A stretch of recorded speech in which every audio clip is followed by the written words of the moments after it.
Changing your brake pad today? The job's not done there. I'm one of Sutton's mechanics, and here are my top tips for better braking. First of all, get yourself a fresh brake fitting kit. It will come with clips, springs and all the other fittings that will become less effective over time, just like the rest of the braking system. If you don't include them in the brake change, you'll have an angry customer on your hands sooner rather than later.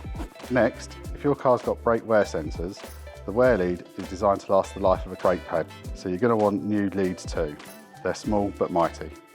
Of course, you're going to want to make sure anything that isn't getting changed gets thoroughly cleaned, so everything gets a refresh and they don't transfer rust and debris to the new parts. The whole system will run smoother when it's squeaky clean. But not too squeaky, eh? You're going to want to make sure the right parts are well lubricated.